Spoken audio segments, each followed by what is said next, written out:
Mehmet dayı, əvvəl səni görəndə 2 il bundan öncə əlində başqa şey var idi. Amma indi təsbih fırladırsan. Adam molla olurum da.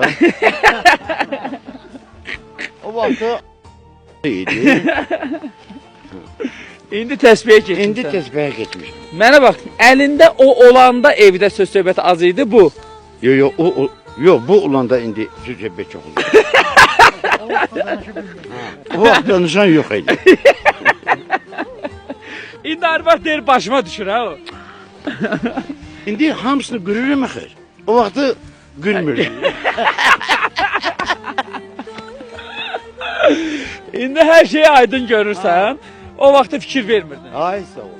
Elə girirdin, yatırdın, səhər ayılandın. Ayıldı, gəndə başlayırdım. Ay sağ ol. Ayılmaq bilmirdi də. Amma indi yatmırsan. İndi yatıram, görürəm, indi çox... Xanımın adı nədir? Şəhla. Yenə də deyirəm, 200 il, 300 il bundan öncəni görmək istəyənlər mütləq qaydada izləsinlər.